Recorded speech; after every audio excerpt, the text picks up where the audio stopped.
Bienvenidos a la tercera sección de nuestra clase homilética, el arte de la predicación. Quedamos por entrar en la última sección en los propósitos generales de la predicación. No sin antes les había mencionado de tratar 2 o 3 aspectos en lo que tiene que ver con la apariencia personal. Algunos detalles que puedan ayudarnos como predicadores a dar una impresión favorable, una impresión real, ¿okay? No lo que no es, pero sí que sea favorable. Detalles básicos, por ejemplo, si usted usa corbata, es un varón, bueno, hay mujeres también que la usan, pero generalmente en el varón, si usted usa corbata, la corbata debe cubrirle su faja. ¿Okay? La corbata debe cubrirle su faja. Vamos a ver si estoy bien yo aquí. Sí, debe cubrirle, ¿se ve ahí? ¿Okay? Debe cubrirle su faja. Si le queda así, está mal, no está bien según los que saben de eso. Debe cubrirle su faja. ¿Okay? Eso es importante.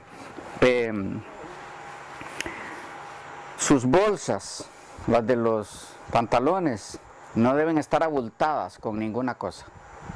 Algunos acostumbran meter allí toda clase de cosas, ¿verdad? La corbata debe usted tener cuidado de que no está torcida aquí en la parte básica de donde se desprende. No debe ser muy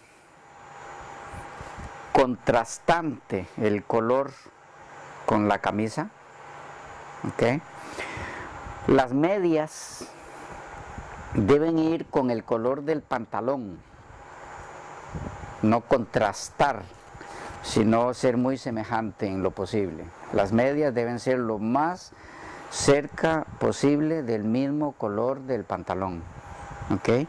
En muchos casos he observado que las medias se combinan con la camisa, ¿okay? Del color de la camisa hacia el pantalón. Según los que manejan estas áreas de la vestimenta, agrada a la vista humana eso, que las medias, en cuanto a vestimenta se refiere, las medias vayan con el pantalón, no con la camisa. ¿Okay? ¿Qué más les menciono? De detalles así básicos, usted debe asegurarse que está bien peinado, su rostro debe estar bien rasurado, si usa candado, si usa barba, que eso sea bien cuidado, que no parezca alguna otra cosa, sino que se entienda bien que es una barba bien cuidada.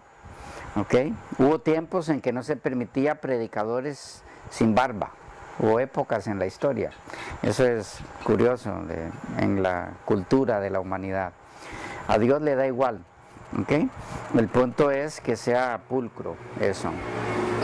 En el caso de las damas, por supuesto que queda fuera de lugar todo tipo de maquillaje y pinturas para la exposición de la palabra de Dios, porque parte de la palabra del Señor indica que nuestro cuerpo es templo del Espíritu Santo y todo eso va contra la salud del cuerpo. Entonces, una predicadora que se pinta, usa joyas, es una contradicción, ¿okay? Porque no está cuidando su cuerpo como templo del Espíritu Santo. Bueno, en el caso de los varones y también las damas, pero a ellas no hay mucho que decirle en esa área, tal vez al varón, depende del trabajo que se dedique, usted debe ser cuidadoso en las uñas, ¿okay? Debe tener siempre sus uñas bien recortadas. Si es mecánico o algo así, hay materiales para utilizar, para usted lavarse bien sus manos después de su trabajo secular. Digo, si usted es mecánico y a la vez es predicador de la palabra del Señor, para que sus uñas no tengan que estar negras. A la hora de señalar algo y se le ve su dedo negro allí, eso no está bien. Entonces no hay excusa porque hay materiales ahora, líquidos y demás, para que usted pueda lavar bien sus manos después de su trabajo con el carro, en la mecánica, para que se presente pulcro en la predicación. Hay muchas cosas más en esto, pero yo no quiero entrar mucho. Tal vez un detalle más que sí es importante. A la hora de usted estar de pie, ¿ok? No debe afirmarse en un pie, en esta forma. Voy a quedar ahí a medio cuerpo, ¿no? Pero en esta forma, así, ¿ok? O así, con el otro pie. Si usted está de pie, debe permanecer con los dos pies juntos, ¿ok? No descansar en un solo pie, eso no se ve así en esta forma.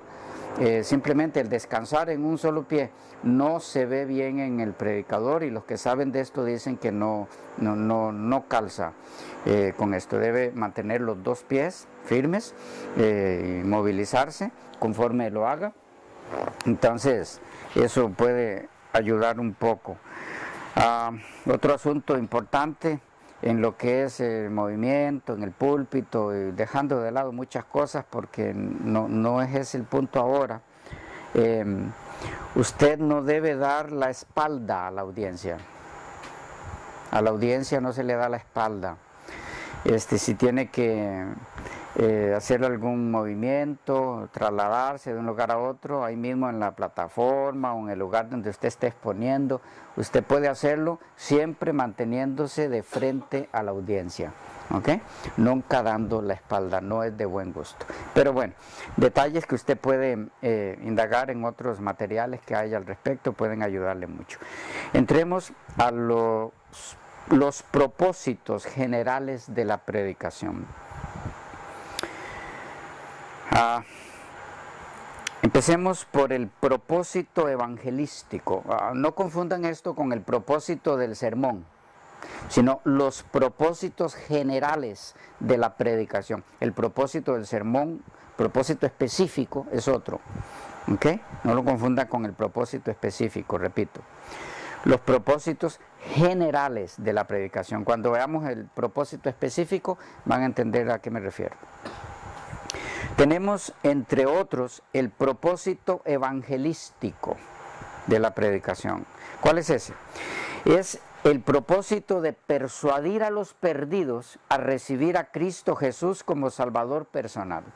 Cuando usted va a exponer la palabra, debe saber bajo cuál propósito general va a exponerla. Si el propósito es evangelístico, debe tener claro en su mente que lo que usted pretende es persuadir a los perdidos a recibir a Cristo Jesús como Salvador personal. Tiene por lo menos 4 características este propósito. Una, declara el hecho de la condición perdida del hombre natural. El propósito evangelístico declara el hecho de la condición perdida del hombre natural. 2. Proclama los hechos verídicos de la obra redentora de Cristo e interpreta el significado de ellos. Repito, proclama los hechos verídicos de la obra redentora de Cristo e interpreta el significado de ellos. Explica a la persona el plan de salvación, pues. 3. Pregona cuáles son las condiciones de acuerdo con las cuales el hombre puede obtener beneficio de la obra perfecta y cumplida del Salvador. 4. Enfatiza la urgencia con la que los pecadores deben aceptar el plan de salvación. Esas 4 características son básicas en el propósito evangelístico. Tenemos también el propósito doctrinal. ¿Cuál es este? Este es el propósito didáctico, o sea, el de instruir a los creyentes. El primero era ¿para quiénes? Para el no creyente. El propósito doctrinal es para los creyentes. Decíamos, es el propósito didáctico, o sea, el de instruir a los creyentes, haciéndoles ver el significado de las grandes verdades de la fe cristiana, indicando cómo éstas tienen aplicación práctica en la vida diaria. El propósito doctrinal desempeña 4 funciones principales. 1. Responde al deseo de aprender que existe en el corazón de cada creyente. 2. Previene a la iglesia contra los estragos de la doctrina falsa. Este propósito es muy importante, principalmente hoy día, con tanta doctrina falsa rondeando la iglesia. 3. Anima a la actividad. Por regla general, una iglesia que sabe es una iglesia que actúa. Una iglesia que desconoce la doctrina es muy difícil de motivar a cumplir con su misión como iglesia. 4. El propósito doctrinal contribuye al crecimiento intelectual y espiritual del predicador, porque para predicar esos temas necesita conocerlos, manejarlos, y entonces esto contribuye a su crecimiento intelectual y espiritual como predicador. Hay 3 cualidades indispensables de la predicación doctrinal, que es muy importante tomarlas en cuenta. 3 cualidades indispensables de la predicación doctrinal. Debe ser sencilla, positiva, es decir, debe enfatizar la verdad, no el error. Muchos predicadores caen en este error. Enfatizan y enfatizan el error. Todo un sermón atacando X mentira. No, debe enfatizarse la verdad expuesta por sí misma ataca el error. ¿Okay? Entonces debe ser sencilla, debe ser positiva, enfatizar la verdad y no el error, y debe ser práctica. Es decir, debe tener una relación clara con las necesidades espirituales de la congregación.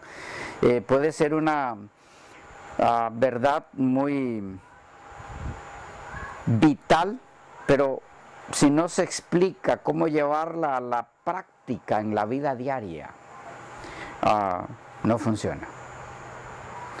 Y a veces alguien ha preguntado, bueno, pero ¿y cómo yo podría llevar a la práctica en la vida diaria una doctrina como el milenio? ¿Y cómo la aplico en la vida diaria? Bueno, ¿quiénes son los que habitarán con Cristo durante el milenio?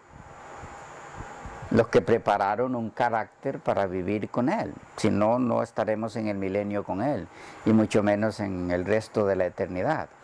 Entonces, ¿cómo llevar eso a la práctica? Hay requisitos para poder participar del reino milenario de Cristo. ¿Ok? Siempre habrá una aplicación práctica. Bueno. Otro propósito general de la predicación, el propósito de devoción o el propósito devocional. Lo van a encontrar en las 2 formas en los libros de homilética. ¿Cuál es este? El propósito de devoción o devocional es el de intensificar en los creyentes el sentido de amorosa devoción para con Dios. Este es para creyentes también. Así como de guiarlos en la expresión apropiada de la adoración que Dios merece. Repito, el propósito devocional, ¿en qué consiste? Es el de identificar en los creyentes el sentido de amorosa devoción para con Dios, así como de guiarlos en la expresión apropiada de la adoración que Dios merece. Tenemos también el propósito general de consagración. Consagración. ¿Cuál es este propósito? Es el de estimular a los creyentes a dedicar sus talentos, tiempo, bienes y cuerpo al servicio de Dios, a ser mayordomos fieles de Dios. Este es el propósito de consagración. Usted tiene que saber bajo qué propósito está exponiendo la palabra del Señor, entre tantos que hay. Otro de los propósitos generales de la predicación, el propósito ético o moral. ¿En qué consiste este? es el de ayudar al creyente a normar su conducta diaria y sus relaciones sociales de acuerdo con los principios cristianos. Repito, el propósito ético o moral es el de ayudar al creyente a normar su conducta diaria y sus relaciones sociales de acuerdo con los principios cristianos. Y tenemos también el propósito de dar aliento. Este es otro de los propósitos generales.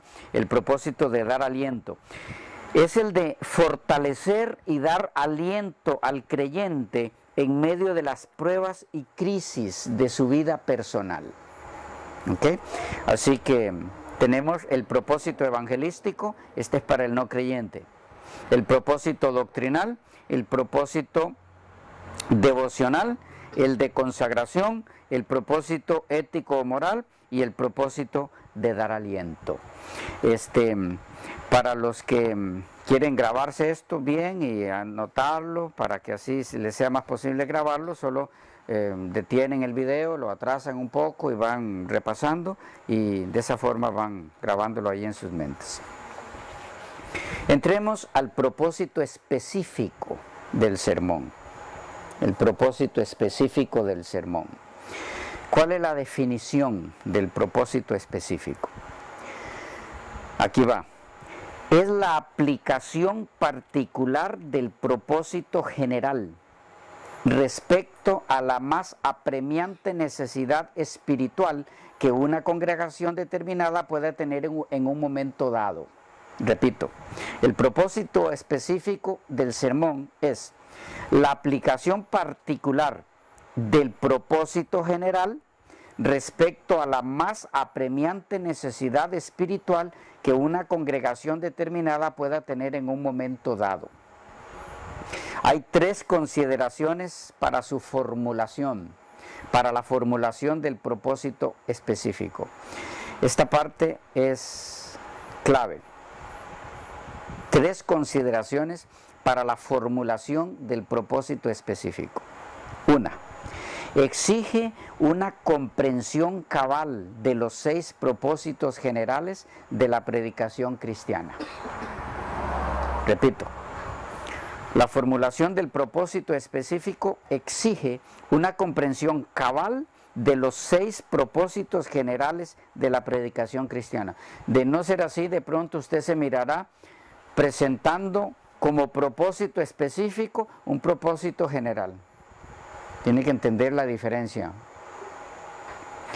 El propósito específico exige, por lo tanto, una comprensión cabal de los 6 propósitos generales de la predicación cristiana para no confundirlos con el propósito específico en sí. 2. Exige la determinación de la más apremiante necesidad espiritual de la congregación a la cual el sermón va a ser predicado. Para que el propósito específico sea efectivo, debe conocerse la más apremiante necesidad espiritual de la congregación a la cual el sermón va a ser predicado. Y 3. El propósito específico exige la eliminación de todo otro propósito en relación con ese sermón. Solo debe tener un propósito específico. La forma o estructura del propósito específico. Son 2 elementos. Estos 2 elementos, a pesar de que solo son esos 2, es de vital importancia que los manejemos, que los mastiquemos bien, que los dominemos. Si no es así, todos los demás va a quedar cojo. Repito, hay 2 elementos vitales a conocer para formular el propósito específico. ¿Cuáles son? Número 1. El propósito específico debe de comenzar con un verbo en infinitivo. Debe comenzar con un verbo en infinitivo, es decir, la palabra, la primera palabra que va a estar escrita allí en el propósito específico de ese sermón. De paso, ese propósito no se le dice a la congregación, es solo para el predicador. ¿Ok? O sea, no tiene nada malo en decírselo, pero no es lo que se hace, no es lo común, es para el predicador. Debe comenzar con un verbo en infinitivo. Y 2, debe estar escrito en términos que conduzcan a la acción. Debe estar escrito en términos que conduzcan a la acción. Entonces, ¿cuáles son las 2 características básicas del propósito específico? Debe comenzar con un verbo en infinitivo, que son los terminados en ar, ir. ¿Ok? Y debe estar escrito en términos que conduzcan a la acción.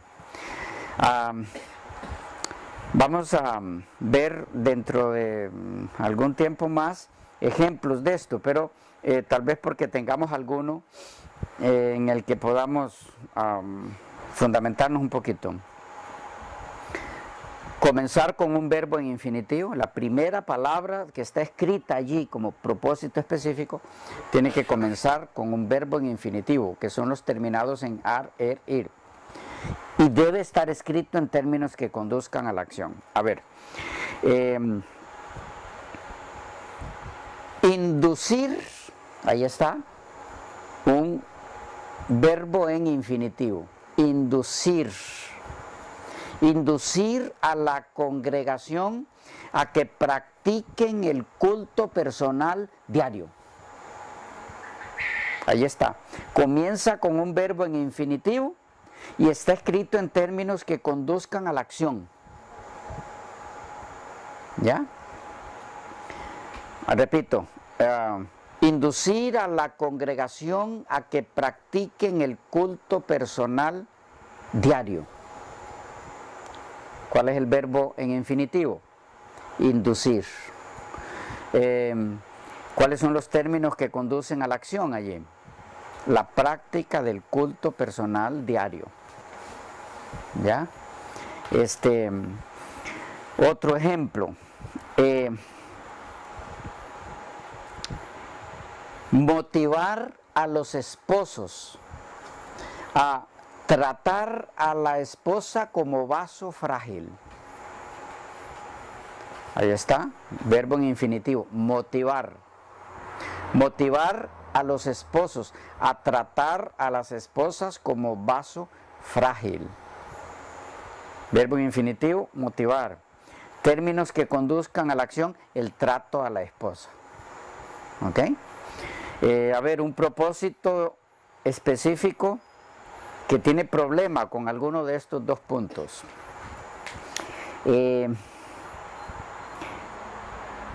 Inducir, para tomar algo parecido a lo anterior, pero equivocado. Lo malo se aprende para no hacerlo. Inducir a la congregación a orar. Tenemos el verbo en infinitivo, inducir, pero los términos que conduzcan a la acción están muy vagos. ¿Cuándo? ¿A orar cuándo? ¿Qué le falta? En lo anterior, ¿qué decíamos? A practicar el culto personal diario. Es todos los días. ¿Ok? Ahí hay acción. Pero inducir a la congregación a orar. Sí, está bien, hay que orar. Pero ellos pueden orar cuando vienen al culto. ¿Ya?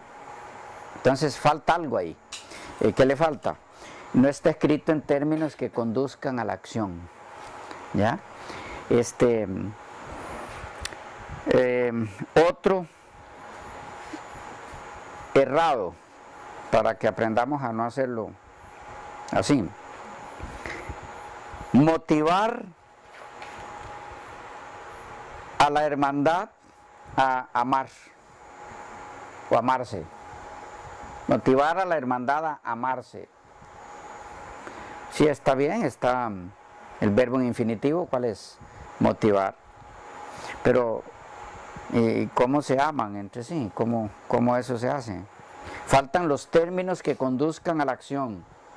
¿Qué faltaría allí? Bueno, ejemplo, motivar a la congregación o a la hermandad a demostrar su amor compartiendo los bienes materiales. Ahí hay elementos claros de acción. ¿Ya? motivar a la congregación a demostrar o a amarse. Allá habría ya dos en infinitivo, no conviene lo que iba a decir. Motivar a la congregación a amar, ya hay dos en infinitivo, ¿okay? Debemos cuidarnos de eso. Entonces, motivar a la congregación a demostrar su amor orando unos por los otros. Ahí hay una acción específica, detallada. ¿Vamos captando el punto? Entonces, debe comenzar con un verbo en infinitivo y debe estar en términos que conduzcan a la acción. ¿Ok? Bien, y entonces entramos a lo que es la estructura o formato de un bosquejo de un sermón. La estructura, el formato, las partes, todas las partes que debe llevar un sermón efectivo, un sermón eficaz. ¿Cuáles son las partes de las que se compone? Vamos a entrar en esto entonces, pero se nos ha ido el tiempo también, y entonces lo vemos en la próxima sección. La estructura o formato de un bosquejo de un sermón.